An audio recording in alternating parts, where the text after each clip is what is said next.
Hello student, आज मैं set class 11 का लेसन 2 स्टार्ट करने जा रहा हूँ। तो लास्ट क्लास तक जो प्रीवियस लेसन जो था लेसन 1, उसमें हम लोग यही सीखा था कि सेट का डेफिनेशन, सेट का रिप्रेजेंटेशन जो कि दो फॉर्म में किया जाता था, रोस्टर फॉर्म और सेट बिल्डर फॉर्म, एंड उसके बाद बिलोंग टू और नॉट बिलोंग टू, एंड कुछ एग्जाम्पल रोस्टर फॉर्म में किस तरह से लिखा जाता था एलिमेंट को। हम लोग सेट बिल्डर फॉर्म का एग्जांपल नहीं देखा था लास्ट लेसन में, तो आज हम लोग पहले लास्ट लेसन का सेट बिल्डर फॉर्म का एग्जांपल देखेंगे एंड नया टॉपिक स्टार्ट करेंगे। ठीक है, तो चलो स्टार्ट करते हैं पहले सेट बिल्डर फॉर्म का एग्जांपल से। तो क्वेश्चन क्या दिया हुआ देखो, पढ़ो आप। क्वेश्चन दिया है each right each of the set given below in set builder form. आपको क्या करना है, आपको आइडेंटिफाई करना है कि जो भी सेट दिया गया है, जो भी सेट दिया गया है उसमें क्या पैटर्न फॉलो हो रहा है। अगर आप यहां देखें, नीचे जितना भी है परफेक्ट स्क्वायर नंबर है, 4, 9, 16, 25, 36 एंड 49, सारा का सारा क्या है, परफेक्ट स्क्वायर है। इवन 1 को भी हम लिख सकते हैं 1 बाय 1। 1 बाय 1 का मतलब क्या होता है, 1 ही होता है। ठीक है, तो ए को हम लोग क्या लिखेंगे, देखो ध्यान से। Number 1, A can be written as x such that x equal to 1 by n square, n belong to natural number and n is less than equal to less than 7 square तक जा रहा है, मैं 8 लिख देता हूं। तो नेचुरल नंबर लेस देन 8 कौन कौन आ जाएगा, 1, 2, 3, 4, 5, 6 एंड 7। तो जो भी नेचुरल नंबर यहाँ आते जाएगा बार बार स्क्वायर होके एक्स में कन्वर्ट हो जाएगा। क्वेश्चन नंबर 2 को ऑब्जर्व करो कि क्या पैटर्न फॉलो हो रहा है, उस पर ऑब्जर्व करना है आपको। क्या पैटर्न फॉलो हो रहा है, 1 नीचे क्या है 2, नेक्स्ट 2 नीचे है 5। एक बार आप ऑब्जर्व करो तो क्या पैटर्न फॉलो हो रहा है, मुझे पता चल गया क्या पैटर्न फॉलो हो रहा है। ठीक है, कुछ ऐसा हो रहा है क्या, ऊपर वाला का स्क्वायर करने से +1 कर देने से नीचे वाला आ रहा है। 2 का स्क्वायर +1 5, 3 का स्क्वायर 9 +1 10, 4 का स्क्वायर +1 17। कुछ ऐसा हो रहा है क्या। ठीक है, तो देखो क्या लिखना है, x such that x equal to n by n square plus 1, comma n belong to natural number and n किससे छोटा होना चाहिए, 7 से छोटा होना चाहिए। दैट 7 तक होना चाहिए, मतलब 8 से छोटा होना चाहिए। आई होप बात क्लियर है आपको। मैं एक ही फॉर्म की तरह लिख रहा हूं ताकि आपको इजी हो समझने। ठीक है, देखो ध्यान से, नेक्स्ट वाला क्या है, 53, 59, 61, 67, 71, 73 एंड 79। अगर आप ऑब्जर्व करेंगे तो ये सारा का सारा प्राइम नंबर है। ठीक है, तो ध्यान से देखो, और प्राइम नंबर किसके किसके बीच में, 52 और 78 के बीच में, या 50 एंड 80 के बीच में, ये भी लिख सकते हैं। तो देखो ध्यान से, x such that x is a prime number between 50 and 80। 50 और 80 के बीच का क्या है, ये प्राइम नंबर है। बात क्लियर है। नेक्स्ट, -1 एंड 1, -1 एंड 1 आपको सोचना है। तो क्या x स्क्वायर इक्वल टू 1 का सॉल्यूशन है क्या, -1 और 1। तो क्या होगा, सिंपल सा है ये। तो number 4, d equal to x such that x square -1 equal to 0। जब इसको सॉल्व करेंगे तो अपने पास x का वैल्यू +-1 आ जाएगा, तो that is -1 and +1। I hope clear है। नेक्स्ट ऑब्जर्व करो, ई नंबर 14, 21, 28, 35, 42 डॉट डॉट डॉट 98। ध्यान से ऑब्जर्व करो। तो क्या ये मल्टीपल ऑफ 7 है, हाँ है। इवन ये 2 डिजिट मल्टीपल ऑफ 7 है। अब अच्छा से चेक करो, 14, 21, 28, 35 सारा का सारा 2 डिजिट मल्टीपल ऑफ 7 है। ठीक है, तो क्या लिख सकता हूं, E equal to x such that x is a 2 digit multiple of किसका, 7। आई होप आपको बात क्लियर है, क्लियर है बात, ठीक है। तो ये अपना था सेट बिल्डर फॉर्म, जो कि लेसन 1 का ही एग्जाम्पल था। ठीक है, अब हम लोग स्टार्ट करते हैं नया टॉपिक से। तो सेट का नया टॉपिक आ जाता है पहला, इक्विवेलेंट सेट। तो इक्विवेलेंट सेट क्या होता है वो समझो। दो सेट को इक्विवेलेंट बोलेंगे हम लोग जब उनका नंबर ऑफ एलिमेंट आपस में इक्वल हो।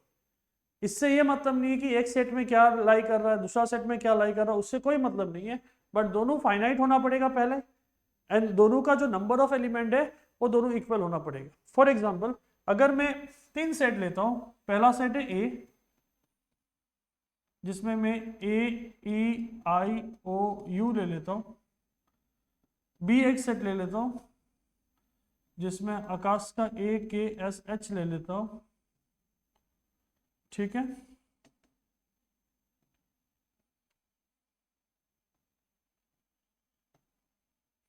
एंड सी ले लेता हूं जिसमें 1 4 9 16 25 परफेक्ट स्क्वायर ले लेता हूं 5।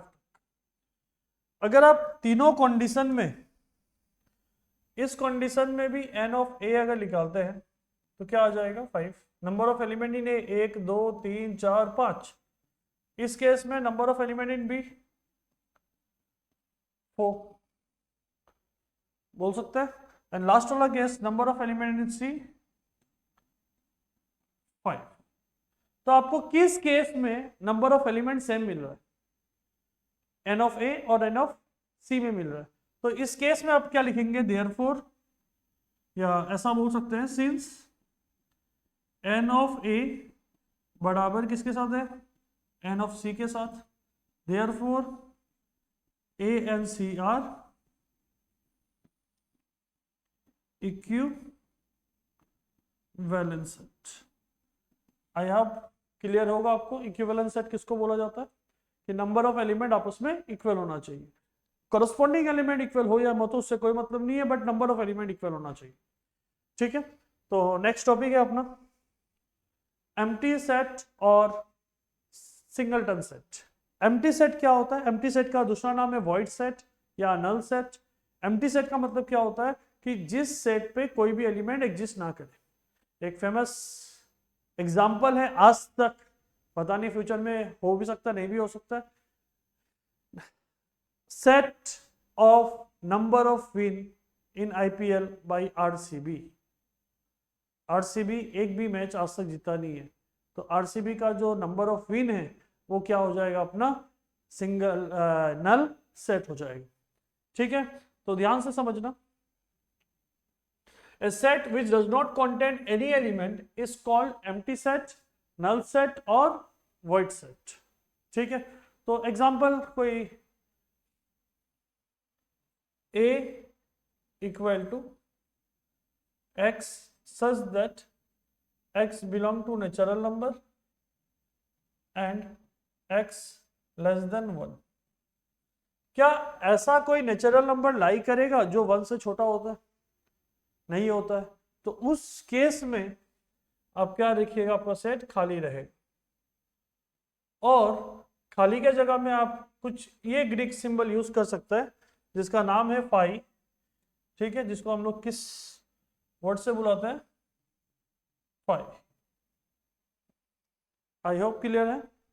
फाई का मतलब क्या होगा, आपका एम्प्टी सेट को वो डिनोट करता है जिसके अंदर कोई भी एलिमेंट नहीं होता। इज इट ओके, ठीक है। नेक्स्ट है अपना सिंगलटन सेट। सिंगलटन सेट क्या होता है, a set which contain only one element. ऐसा सेट जिसके पास सिर्फ एक ही एलिमेंट होता है, एक से ज्यादा एलिमेंट नहीं होता है, उसी को हम क्या बोलेंगे, singleton set. For example A equal to x such that x is a positive even prime, ऐसा इवन प्राइम बताओ जो कि पॉजिटिव है। तो अपने पास एक ही ऑप्शन है, क्या है वो, 2। तो ये अपना किसके अंदर आ जाएगा, सिंगलटन सेट के अंदर आ जाएगा। क्लियर है बात, समझ आ रहा है? इंटरेस्टिंग टॉपिक है ये, ठीक है। नेक्स्ट देखो, नेक्स्ट है टॉपिक आपका फाइनाइट और इनफाइनाइट। ऐसा सेट जहां पर नंबर ऑफ एलिमेंट को आप काउंट कर सकते हैं उसे हम लोग क्या बोलेंगे, फाइनाइट सेट, जो कि बाउंडेड है ऐसा बोल सकते हैं। ऐसा सेट जो कि नंबर ऑफ एलिमेंट काउंट नहीं, पॉसिबल नहीं अपने से काउंट करना, या जो अनबाउंडेड है ऐसा सेट, तो उसको हम लोग क्या बोलेंगे, इनफाइनाइट सेट, ठीक है। तो डेफिनेशन क्या एक बार हम लोग पहले देख लेते हैं। फाइनाइट और infinite set, A set which is empty or consist of definite number of element, मतलब जिसका नंबर ऑफ एलिमेंट को आप डेफिनेट बोल सकते हैं, काउंट कर सकते हैं, उसको हम लोग क्या बोलेंगे, finite. Otherwise the set is called infinite, otherwise वो सेट क्या होगा आपका, इनफाइनाइट होगा, ठीक है। तो ध्यान से देखो एग्जांपल क्या आ रहा है। पहला x, आपको क्या आइडेंटिफाई करना है, state which of the following set are finite और इनफाइनाइट।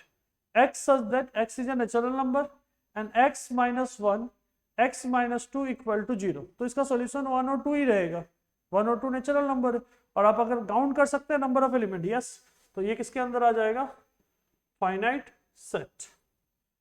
फिर x belong to natural number, x square equal to 4, x square equal to 4 का सॉल्यूशन होगा x इक्वल टू +2 या -2। -2 तो पॉसिबल ही नहीं है क्योंकि नेचुरल नंबर बोल रहा है, तो +2 आ जाएगा, और +2 आ जाने से क्या होगा, singleton set, and singleton set को भी आप काउंट कर सकते हैं, तो इसका मतलब ये भी क्या हो जाएगा, finite set. 2x - 1 equal to 0, तो 2x equal to 1, x equal to 1/2, तो x का वैल्यू आ रहा है फ्रैक्शन में, क्या वो नेचुरल नंबर है, नहीं है, तो इसका मतलब सेट एम्प्टी सेट आएगा, और एम्प्टी सेट को भी हम लोग क्या बोलते हैं, फाइनाइट सेट बोलते हैं। तो इसका मतलब ये भी क्या हो जाएगा आपका, फाइनाइट सेट। आई होप समझ आ रहा है। x belong to natural number, x is a prime, तो प्राइम नंबर का कभी भी एंडिंग नहीं होता, आप काउंट करते रह जाएंगे, तो इसका मतलब ये क्या हो जाएगा, infinite set. Next, x belong to natural number and x is odd, ऐसा ऑड नंबर 1 3 5 7 9 11 13 चलते जाएगा, कभी रुकेगा क्या आप काउंट कर पाएगा total number of odd number कितना है, नहीं काउंट कर पाएगा, तो ये भी क्या हो जाएगा अपना, इनफाइनाइट सेट। आई होप ये दो डेफिनेशन आपको क्लियर हो गया होगा कि फाइनाइट सेट किसको बोलता है एंड इनफाइनाइट सेट किसको बोलता है, ठीक है, ठीक है। नेक्स्ट देखो, समझ आया सबको। नेक्स्ट टॉपिक है इक्वल सेट। अभी पहले आप डेफिनेशन को बाद में पढ़ेंगे, पहले आप उसको समझो। इक्वल सेट क्या होता है कि दो सेट को पहले इक्विवेलेंट होना पड़ता है। इक्विवेलेंट का मतलब क्या, नंबर ऑफ एलिमेंट इक्वल होना पड़ेगा, उसके बाद उनका करस्पॉन्डिंग एलिमेंट इक्वल होना पड़ेगा। अगर पहले सेट में अगर 1 है तो सेकंड सेट में भी 1 होना पड़ेगा, हर एक करस्पॉन्डिंग एलिमेंट होना पड़ेगा।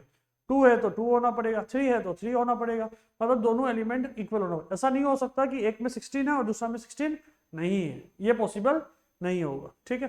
तो पहले देखते हैं हम लोग, two set A and B are said to be equivalent if they have equal exactly the same element। exactly the same element का मतलब क्या हो गया आपका, equivalent set हो गया, ठीक है। and we write A equal to B, otherwise the set are said to be unequal, ठीक है। सेम एलिमेंट में क्या हो जाएगा आपका, एकदम एग्जैक्ट नंबर ऑफ एलिमेंट होना पड़ेगा, मतलब अगर 1 वहां है तो यहां भी 1 होना पड़ेगा, and we write A not equal to B। तो चलो देखते हैं, पहले एग्जाम्पल एक ले लेता हूं। सपोज ए एक सेट है जिसके अंदर 1 2 3 4 है, बी एक सेट है जिसके अंदर ले लेता हूं एलिमेंट 1 3 4 2, सी एक सेट है 1564। ठीक है, अगर आप ऑब्जर्व करेंगे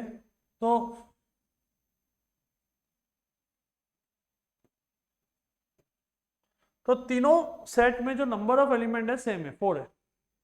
ठीक है, 1 इसमें लाई कर रहा है, इसमें भी लाई कर रहा है, 2 इसमें भी लाई कर रहा है, 2 इसमें भी लाई कर रहा है, 3 इसमें लाई कर रहा है बट 3 इसमें लाई नहीं कर रहा है, 4 इसमें लाई कर रहा है बट 4 इसमें भी लाई कर रहा है, तो बट 3 तो लाई नहीं कर रहा है।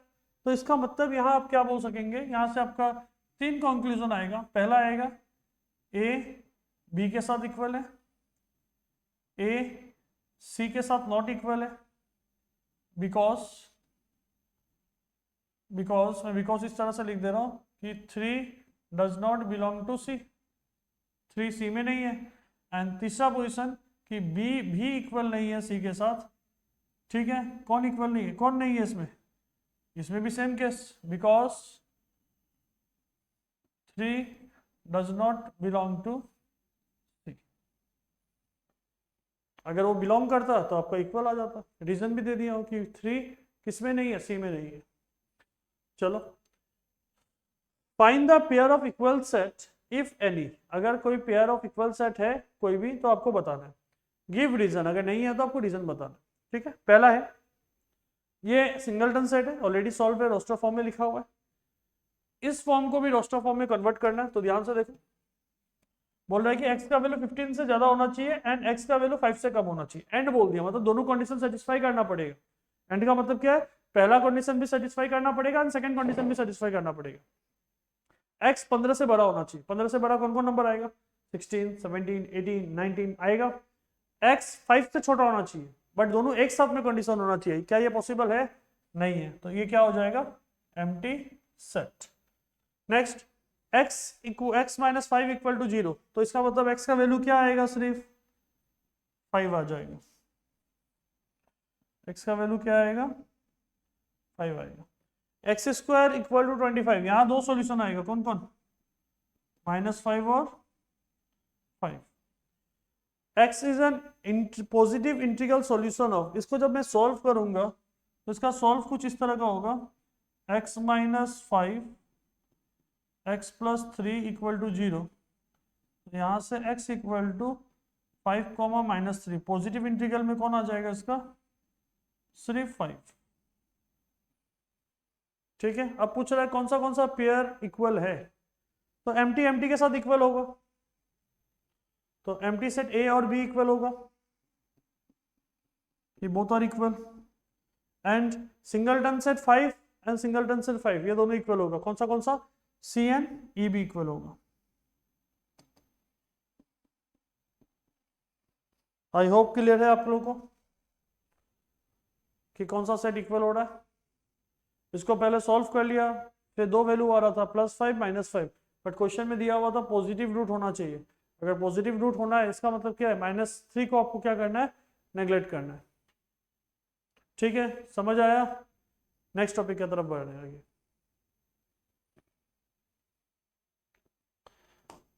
नेक्स्ट टॉपिक है अपना सबसेट। तो ये सेट चैप्टर का मोस्ट इंपॉर्टेंट टॉपिक है, ध्यान से समझना। ठीक है, हम सबके स्कूल के क्लास में स्टूडेंट रहते हैं। ठीक है, तो सपोज मैं मान लेता हूं कि कोएड स्टूडेंट है, कोएड स्कूल है, एंड उसमें गर्ल्स एंड बॉयज दोनों है एक क्लास में। ठीक है, तो सपोज एक क्लास में 40 स्टूडेंट है, जिसमें 15 गर्ल्स है एंड 25 बॉयज। ठीक है, तो क्या मैं इस तरह बोल सकता हूं कि गर्ल्स वो क्लास का एक पार्ट है, हर एक गर्ल्स उस क्लास को बिलोंग करेगा। इनफैक्ट बॉयज भी उस क्लास का एक क्या है, पार्ट है। इवन मैं ये भी बोल सकता हूं क्लास 11 उस स्कूल का एक पार्ट है, एक पार्ट है। मैं देखो क्या एक वर्ड यूज कर रहा है, एक पार्ट। उसका मतलब क्या आ रहा है कि कोई भी एक बड़ा सेट का, इधर वो क्लास हो सकता है या स्कूल हो सकता है या यूनिवर्स हो सकता है, उसका जो एक पार्ट होता है उसी को हम लोग क्या बोलेंगे, सबसेट बोलेंगे। बट वो पार्ट जो होगा वो हर एक एलिमेंट वो अपने बड़े क्लास में एग्जिस्ट करना चाहिए। ठीक है, फॉर एग्जाम्पल और भी ले सकता हूँ, earth is a subset of the solar system and solar system is the subset of the universe. Universe में एक सोलर सिस्टम एक पार्ट है। ठीक है, तो देखो ध्यान से, पहले हम लोग इसको समझते हैं, उसके बाद हम लोग डेफिनेशन और उसका प्रॉपर्टी जो दिया गया उसको आगे बढ़ेंगे। ठीक है, पहले क्या बोला, a set A is said to be subset of set B if every element of A also an element of E. अगर ए को सबसेट बोला जाता है बी का, सबसेट का सिंबल इस तरह का होता है। ठीक है, इफ ए बिलोंग टू ए, अगर ए से आ रहा है तो वो ए बी में भी होना पड़ेगा। अगर सबसेट बोल रहा है तो वो बी को भी ए में होना पड़ेगा। फॉर एग्जाम्पल मैं कोई एक नेहा को उठा लेता हूँ। क्या नेहा आपके जो क्लास का कोई एक लड़की है, नेहा, नेहा को उठा लेता हूँ। नेहा क्लास 11 का पार्ट है, हाँ है। तो नेहा का जो मतलब जो गर्ल्स का जो सेट था वो सबसेट होगा किसका, क्लास 11 का सेट का होगा। तो इसको मैं एग्जाम्पल नंबर के हिसाब से देखता हूं, देखो ध्यान से। सपोज एक सेट ले लिया 1 2 3, बी एक सेट ले लिया, तो सिंपल एग्जांपल ले रहा हूं 1 2 3 4 5। मैं बी सेट को ए से थोड़ा बड़ा माना। अब देखो ए का हर एक एलिमेंट बी के अंदर लाई कर रहा है। एक ऐसा एलिमेंट नहीं छूटना चाहिए जो बी में लाई नहीं कर रहा। 1 भी लाई कर रहा है, 2 भी लाई कर रहा है, इनफैक्ट 3 भी लाई कर रहा है। तो इसको हम लोग बोलेंगे A is a subset of B. क्या बोलेंगे इसको, A is a subset of B. अभी पढ़ने का तरीका अलग अलग है। अगर हम लोग लेफ्ट से राइट पढ़ते हैं तो A is a subset of B, right से लेफ्ट पढ़ते हैं तो बोलेंगे B is a super set of A. क्या बोलेंगे, B is the super set of A. A से बी में क्या होगा, A is the subset of B. अगर कोई एक सेट, एक सेट है जिसके अंदर एलिमेंट है 1 2 3, ठीक है, बी एक दूसरा सेट है जिसके अंदर एलिमेंट है 2 1 3, उसे कोई फर्क नहीं पड़ता। ठीक है, क्या इसका हर एक एलिमेंट इसमें लाई कर रहा है, हाँ कर रहा है। तो A is a improper subset of B. जब नीचे इक्वल लग जाता है, अब देखो नीचे इक्वल लग जा रहा है तो इसको हम लोग बोलेंगे इम्प्रॉपर। जहां पर इक्वल नहीं लगता उसको हम लोग बोलेंगे प्रॉपर। ठीक है, प्रॉपर में क्या होगा, हमेशा number of element original set से कम होगा। ठीक है, बट इम्प्रॉपर में क्या होगा कि दोनों सेट में इक्वल नंबर ऑफ एलिमेंट रहेगा। ठीक है, और एक ही इम्प्रॉपर सबसेट बनता है, द सेट इटसेल्फ। ठीक है, तो देखो ध्यान से, if A is a subset of B, अगर A B का सबसेट होता है, then B is a super set of A। हम लोग पढ़ते कैसे, उल्टा अगर पढ़ना है तो B is a super set of A, we write B super set of A। इस तरह से भी हम लोग लिख सकते हैं। ठीक है, ये ब्रैकेट घुमा दिया जाता है। Proper subset, if A is a subset of B and A not equal to B, अगर A और B को इक्वल नहीं दिखाया जाता है, then A is the proper subset of B and we write, देखो नीचे से आपका लाइन हटा दिया गया है, नीचे से आपका जो इक्वल वाला जो लाइन था वो हटा दिया गया है। ठीक है, remark, there exist even a single element in A which is not element in B, then A is a subset, is not a subset of B। मतलब अगर एक भी ऐसा एलिमेंट A में एग्जिस्ट कर जाता है जो B में नहीं है तो वो सबसेट नहीं होगा। फॉर एग्जाम्पल हम लोग जो एग्जाम्पल लिया था, ए के अंदर एलिमेंट था 1 2 3 और बी के अंदर एलिमेंट ऐसा होता 1 2 4 5 6, 3 नहीं रहता। तो ए के अंदर एक ऐसा 3 था जो बी में नहीं लाई कर रहा है, तो इसका मतलब वो सबसेट नहीं होगा। ठीक है, मतलब ए का हर एक एलिमेंट किस में लाई करना चाहिए, आपका बी में लाई करना चाहिए। ठीक है, ये लिख लो फटाफट।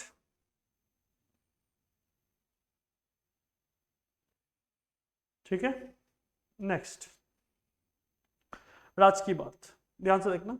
अगर ए बी का सबसेट होता है, बी ए का सबसेट होता है, तो ऑब्वियस बात है दोनों आपस में क्या होगा, इक्वल होगा। तो वही पॉइंट लिखा गया है, A is a subset of B, B is a subset of A, if and only if A is equal to B. इस सिंबल को बोला जाता है इफ एंड ओनली इफ। ठीक है, next, every set A is a subset of itself. हर एक set खुद का सबसेट होता है। Even empty set that is 5 is a subset of every set. 5 भी क्या होता है, सबसेट होता है एवरी सेट का। क्लियर है बात? ठीक है, कंसीडर द सेट, एक सेट है 5 कि 5 को एम्प्टी सेट बोला जाता है, खाली ब्रेसेस रहता है।